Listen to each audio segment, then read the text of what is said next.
Update on TDI swapping my Mark 1 Rabbit pickup truck thingamabob 9000. I love this truck. It is nowhere close to being done yet though. So before we even start working on this thing, we have to address the Mark 4 that we're stealing all of our goodies off of, which is over here with the motor and transmission already yanked out of it. The harness and some of the other stuff that we're going to steal is still in it, but we've been working on a couple of other miscellaneous things because realistically, we don't care about the Mark 4. What we care about is getting the motor and the transmission.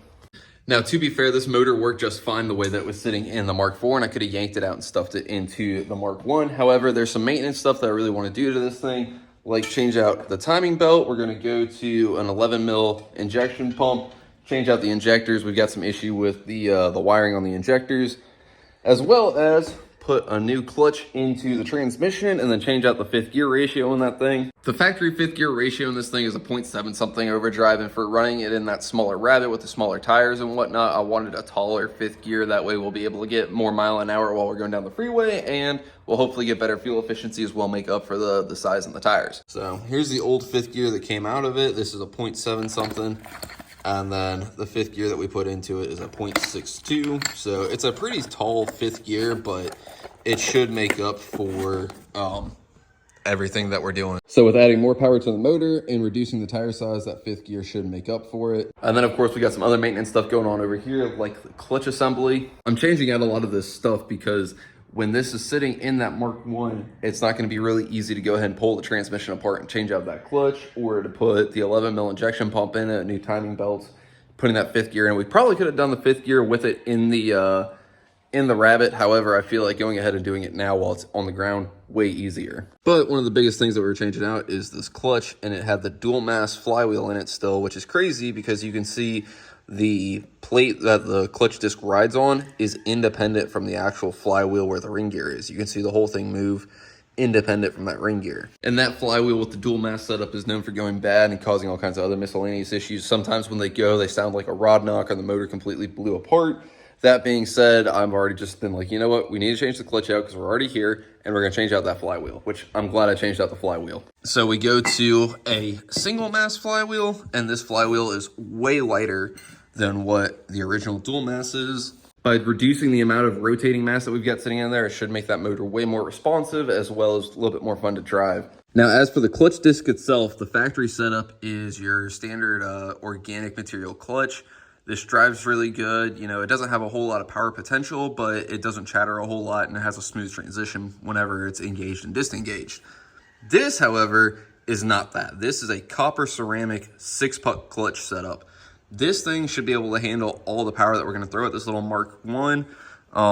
Obviously, we've got a higher pressure plate to go with it, and this should be able to bite pretty good. This copper ceramic stuff engages and digs into that pressure plate and flywheel. It's not the most ideal thing for stopping go traffic, but for daily driving, I feel like it'll be perfectly fine. I've gotten pretty good with driving around with the copper ceramic clutches, so that shouldn't be an issue. And when I pulled the flywheel off, I saw that this rear main seal was leaking pretty good, so I've already ordered another rear main seal. Went ahead and put the motor onto the engine stand because, like I said, we've got to change out this timing belt, and I'm also redoing the serpentine belt routing.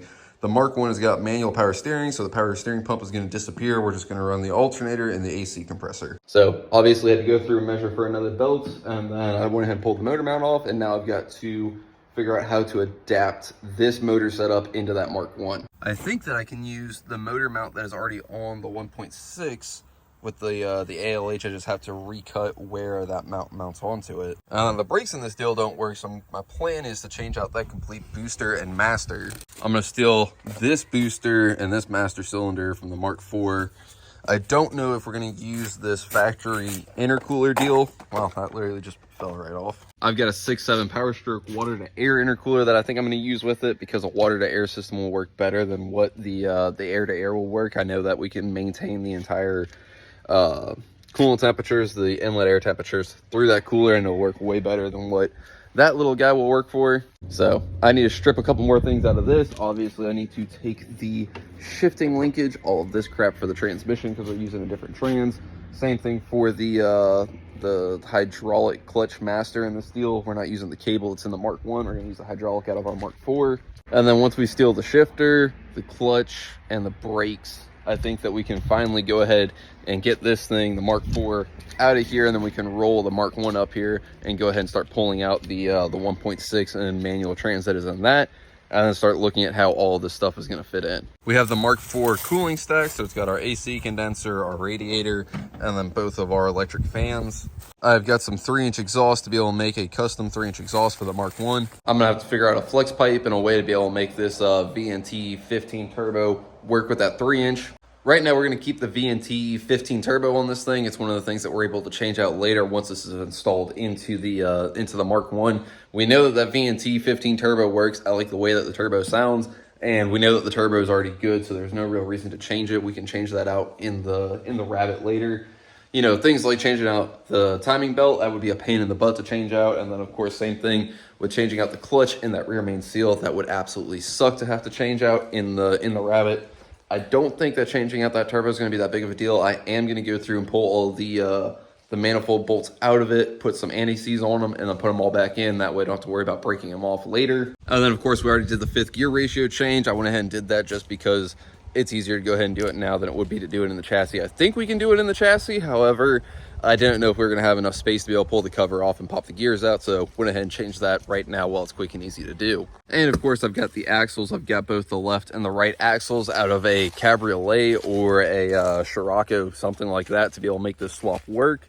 Yeah, so there's kind of the update as to where we're sitting at with this thing. I've got to order some wheels and tires for this thing. Obviously, these wheels and tires aren't going to work. However, it's not stopping us from making progress on this deal right now. I'm sure there's some other miscellaneous stuff that I'm gonna need to order for this, like the serpentine belt. We already ordered that, it's coming. Same thing for the rear main seal. There's gonna be some other stuff that we're gonna have to figure out. I'm gonna have a lot of vacuum lines to rerun because, well, none of the vacuum lines made it out from the Mark IV. But next update, we're gonna work on stuffing this motor and that transmission into the Mark IV, and then realizing that absolutely nothing lines up and nothing works like it's supposed to, which I'm expecting.